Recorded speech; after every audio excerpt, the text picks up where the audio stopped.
کریں گے کہ خواتین کے اس لحاظ سے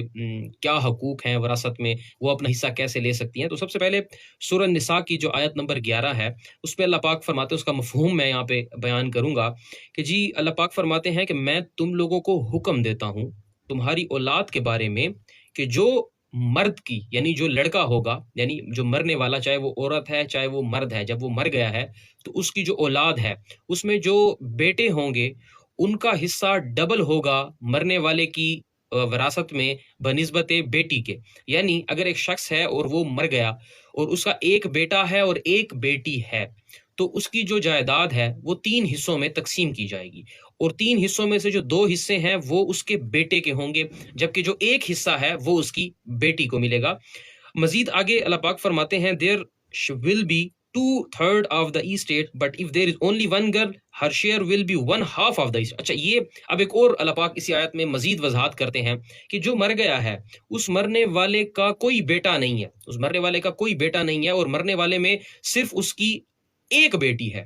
ایک بیٹی۔ تو اگر جو مر گیا ہے اس شخص کا یا اس عورت کی صرف ایک بیٹی ہے تو اس بیٹی کو اس مرنے والے کی جائیداد میں آدھا حصہ دیا جائے گا، یعنی اس کی جو جائیداد ہوگی اس کو 2 حصوں میں تقسیم کیا جائے گا۔ جو ایک حصہ ہوگا وہ اس مرنے والے کی اس ایک بیٹی کا ہو جائے گا، اور جو باقی ایک حصہ ہوگا وہ اس کے اگر بہن بھائی زندہ ہیں تو اکارڈنگلی ان میں تقسیم ہو جائے گا، اور اس کے ماں باپ زندہ ہیں تو ان میں تقسیم ہو جائے گا، اور اسی طرح جو وراثت کا قانون ہے اس کو وہ پروان چڑھے گا۔ اس کے ساتھ ساتھ مزید اسی آیت میں جو وضاحت کی گئی ہے وہ اس حوالے سے کی گئی ہے اگر جو مر گیا ہے اس کا بیٹا کوئی نہیں ہے اور مرنے والے کی 2 3 4 یا اس سے زیادہ بیٹیاں، یعنی ایک سے زیادہ بیٹیاں ہیں، تو پھر کیا ہوگا؟ تو پھر اس کی جائیداد کو 3 حصوں میں تقسیم کیا جائے گا، اور اس میں 2 حصے الگ کیے جائیں گے اور وہ 2 حصے ان تمام تر بیٹیوں میں تقسیم کر دیے جائیں گے، جبکہ جو ایک حصہ بچے گا وہ باقی ورثاء میں تقسیم کیا جائے گا۔ یہ چیز یاد رہے اور اس چیز کو آپ ذہن نشین کر لیں کہ جو میں یہ بات کر رہا ہوں یہ اس سینیریو میں کر رہا ہوں کہ بیٹا نہ ہو۔ جو مر گیا ہے، چاہے وہ خاتون مر گئی ہے چاہے وہ مرد مر گیا ہے، اس کا کوئی بیٹا نہیں ہے۔ بیٹیوں کی صورت میں یہ قانون اس طرح سے واضح ہوتا ہے، اور اسی طرح مزید اسی آیت میں اللہ پاک مزید واضح کرتے ہیں وراثت کے قانون کو، اور وہ اس طرح سے واضح کرتے ہیں کہ اگر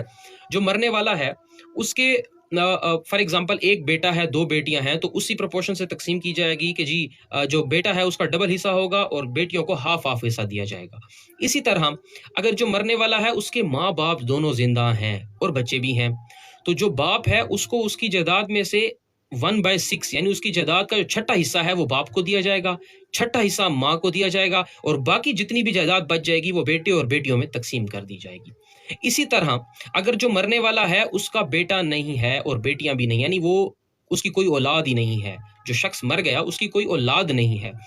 تو اور اس کے ماں باپ زندہ ہیں، تو اس صورت میں جو اس کی ماں ہے اس کو اس کی جائیداد کا تیسرا حصہ دیا جائے گا، جبکہ جو باپ ہے باقی ساری کی ساری جائیداد جو ہے وہ باپ کو مل جائے گی۔ یعنی اگر مرنے والا شخص جو ہے اس کا صرف باپ اور ماں زندہ ہے، باقی اس کے جو بیٹے یا بیٹیاں یا بیوی نہیں ہے، یعنی اس کی شادی نہیں ہوئی تھی، اگر شادی ہوئی تھی تو بیوی مر گئی تھی اور بیٹے بیٹیاں بھی نہیں تھے، تو اس صورت میں جو جائیداد ہے اس کی جتنی بھی پراپرٹی ہے اس کا تیسرا حصہ اس کی ماں کو دیا جائے گا، اور باقی جتنی بھی بچ جائے گی وہ اس کے والد محترم کی ہوگی۔